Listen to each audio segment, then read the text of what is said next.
Oh, hi, weirdos. I bet you're wondering why I've got my head jammed between the pages of this book. Could this be a lazy way of signifying that Roberto Bolaño's epic final novel is one of those books that you live inside of for months at a time? No. Yes. I mean, it was good enough for Gabriel Garcia Marquez. According to the Transitive Property, this is a Nobel Prize winning sight gag. So think about that in your 100 years of solitude. But in this case, the metaphor is almost literally true. Not only is 2666 incredibly demanding of your time at nearly 900 pages, it's also one of the most emotionally unsparing books you will ever read. It's also famously unsummarizable. I mean, there's a lot of content to digest here. So instead of attempting a more conventional review, I want to focus a little bit more on the actual experience of reading this book, ways in which it will affect your thinking, your perception. We'll classify this review under 3 ways that 2666 will warp your mind. This review is recommended if you like having the abyss stare back at you. Ominous mathematics. Tales of atrocity that end with a delicious ice cream treat. Mindbender number 1.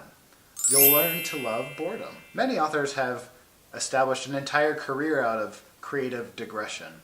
Think of all the great works on your shelves that seem to endlessly unravel, only to fold back in on themselves in new and more creative and artful ways. You're so enraptured by the structural complexity, swept along by this river of beautiful prose, that you're actively rooting against resolution. You don't want the experience to end. This is not exactly the case with 2666. Before you get caught up in the novel's rhythm, you'll probably feel a bit dragged down by all the times and dates and detailed lists of what people are wearing, faulty attempts to recall who said what, where they were sitting. I particularly felt this in the novel's first section, the part about the critics. It's actually the only part of the novel that truly made me consider quitting, because I experienced the mundanity of academic life every day at my job, and quite frankly, I wasn't sure that I needed a second helping of it in my fiction. But novelist Jonathan Latham raised an excellent point in his review of 2666 for the New York Times. There he suggests that these lulls in activity, these long, aimless lists, almost seem to be forming a blank canvas for some truly bizarre, vivid, and emotionally affecting images to spring forth. He says, Bolaño's genius is for weaving a blunt recitation of life's facts. His novels at times evoke biographies, case studies, police or government files, with digressive outbursts of lyricism. And then he quotes a passage from the second section of the novel, where a philosophy professor is reading letters from his estranged wife, who now lives in Paris. In it, Lola told him that she had a job cleaning the big office buildings. It was a night job that started at 10 and ended at 4 or 5 or 6 in the morning. For a second he thought it was a lie, that Lola was working as an administrative assistant or secretary in some big company. Then he saw it clearly. He saw the vacuum cleaner parked between 2 rows of desks, saw the floor waxer like a cross between a mastiff and a pig, sitting next to a plant. He saw an enormous window through which the lights of Paris blinked. He saw Lola in the cleaning company's smock, a worn blue smock, sitting, writing the letter, and maybe taking slow drags on a cigarette. He saw Lola's fingers, Lola's wrists, Lola's blank eyes. He saw another Lola reflected in the quicksilver of the window, floating weightless in the skies of Paris, like a trick photograph that isn't a trick, floating pensively in the skies of Paris, weary, sending messages from the coldest, iciest realms of passion. And boredom in 2666 becomes a springboard not just for beauty, but for an all-consuming horror, the placid surface upon which you start to see the creeping shadow or the splash of blood.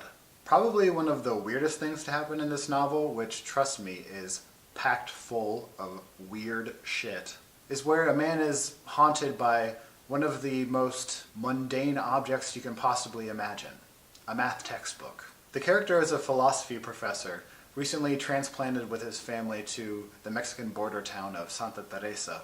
He's unpacking boxes in his library when he stumbles across this obscure, self-published mathematical treatise that he has no memory of acquiring, let alone packing into a box prior to moving to this new town. In an impromptu tribute to French artist Marcel Duchamp, because why not, he decides to hang this book from a clothesline in his backyard for the wind and the rain and the elements to slowly pick apart. Meanwhile, his daughter starts diving deeper and deeper into the city's seedy underbelly, where women are beginning to turn up murdered at an alarming rate.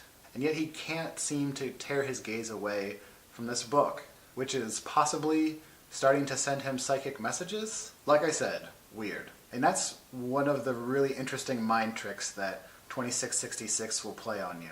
Bolaño takes the most seemingly neutral things, the nuts and bolts of our baseline reality, and somehow transforms them into portals into the abyss. Mental distortion number 2. You'll start to fear art. Bolaño is kind of famous for conspicuously populating his novels with writers. Journalists, academics, poets, people who keep diaries, office workers who make lists and fill out reports. And Bolaño never seems to draw a major distinction between supposedly high and low forms of writing. Beauty is where you find it, and 2666 grabs bits and pieces from across the entire spectrum. But capital A art, the kind that establishes a legacy for its creator. Stuff that's so striking that strangers from around the world will obsess over it. That is often linked with severe forms of mental illness in 2666. We meet a great painter who's been institutionalized after cutting off his own hand, the one that he uses to paint, so that he could work it into an installation for his career-defining exhibition.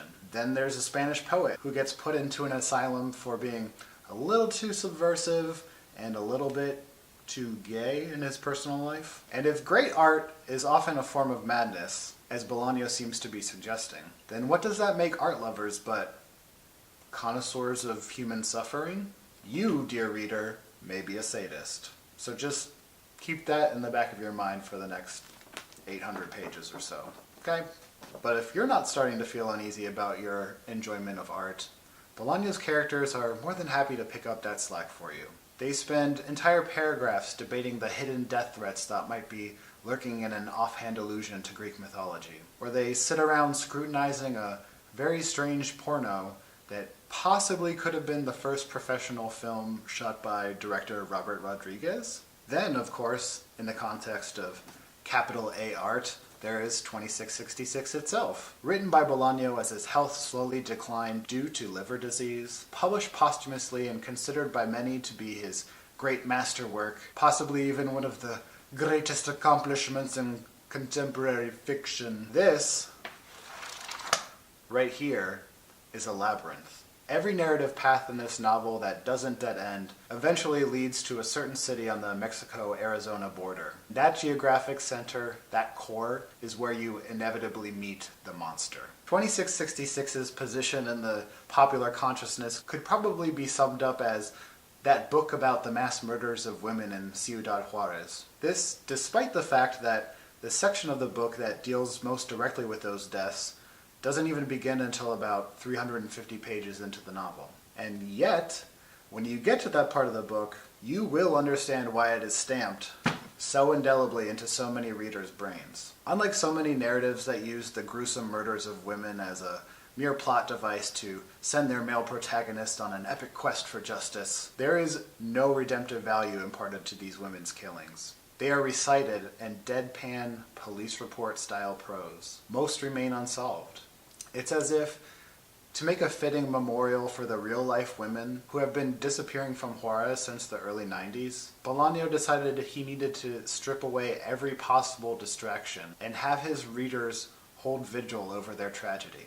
That a work of art can demand that almost religious level of devotion from its audience, pretty scary when you think about it. You'll definitely want to call your mom afterward, and possibly during. The final way in which reading 2666 is likely to freak your mind is that it will make you paranoid about posterity. There's a myth that exists in many capitalist societies, and the US is certainly no exception, that there is a formula that you can follow for a happy and successful life. Study well, get a good job, work hard, follow these steps, and your life will have value. You will naturally leave a lasting mark on this world.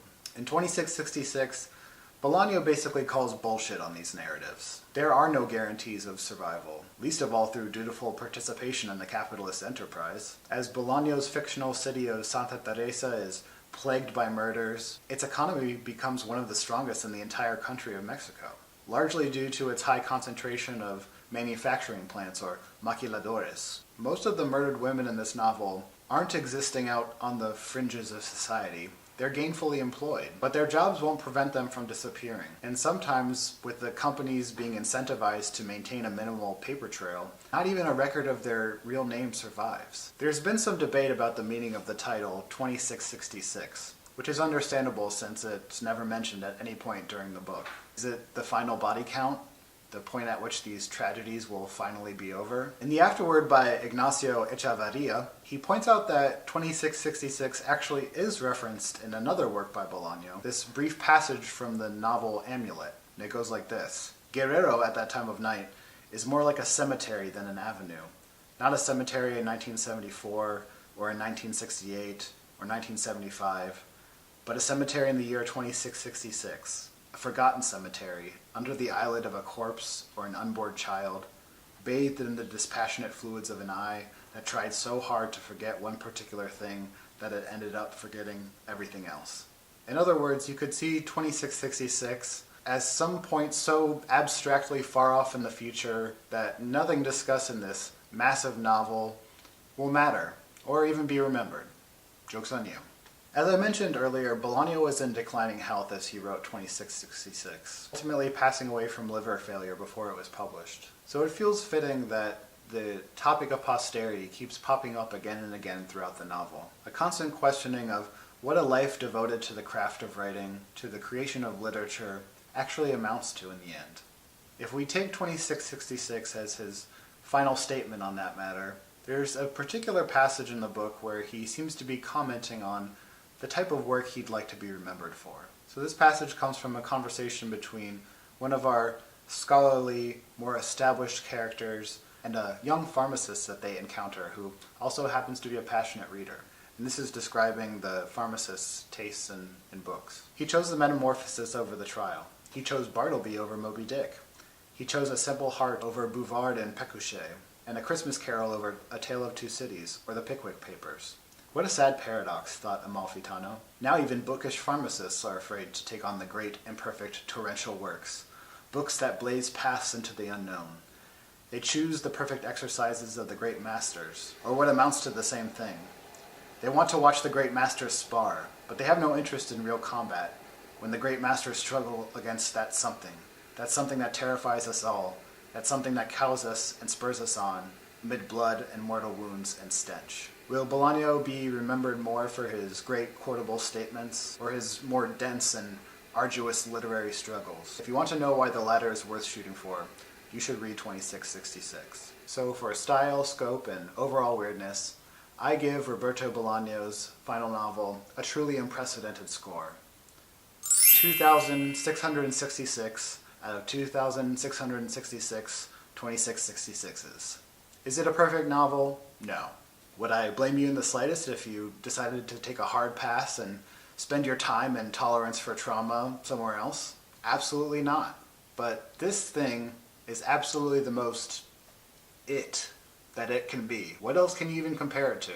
Other than maybe an alternative version of itself, a lot of folks think Bolaño still meant to give 2666 one more major edit before he died. But the cat's out of the bag now, baby. And who would even want a more pared down version of one of the most extra books of all time? Go all or nothing, I say.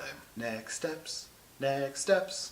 So, you've made it through 2666. Congratulations. You're seriously debating whether or not you enjoy reading anymore as a pastime. Here are a few recommendations of where you might head next. Or rather, switching things up a bit, I would actually recommend that you not read 2666 as your first Bolaño novel. It's such an undertaking that requires an incredible deal of faith in the author that they're not just leading you on some weird wild goose chase. There are much shorter, less depressing, equally satisfying places to start in his bibliography. By Night in Chile is a popular recommendation, a very slim novella that also deals with historical atrocities, but holds up this incredibly propulsive pace and this stream of consciousness style narration of a guilty member of the clergy on his deathbed, repenting that the church and the literary establishment in general didn't do more to work against the terrible political actors in Chile. There's also The Savage Detectives, another quite lengthy piece, but one that's, I think, much more pleasurable. There are just so many voices and perspectives encapsulated in it.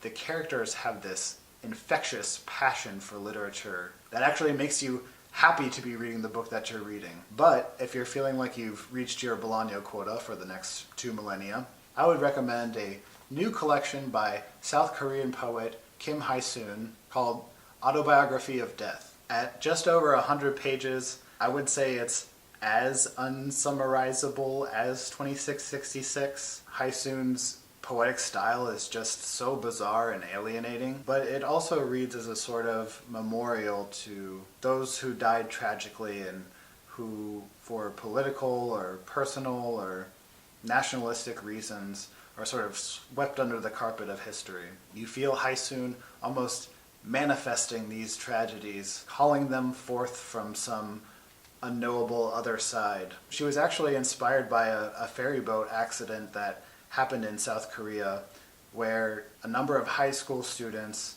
were advised to shelter themselves inside their cabins while the boat sank, and members of the crew escaped to safety. This is something that members of local government and industry obviously did not handle well, and Hae-soon is not letting them off the hook. It's also punctuated by these incredible illustrations by Hae-soon's daughter, the visual artist Fee-jae Lee. So much less time investment for another uniquely mind-bending literary experience. So that, at last, is all I have to talk about for today.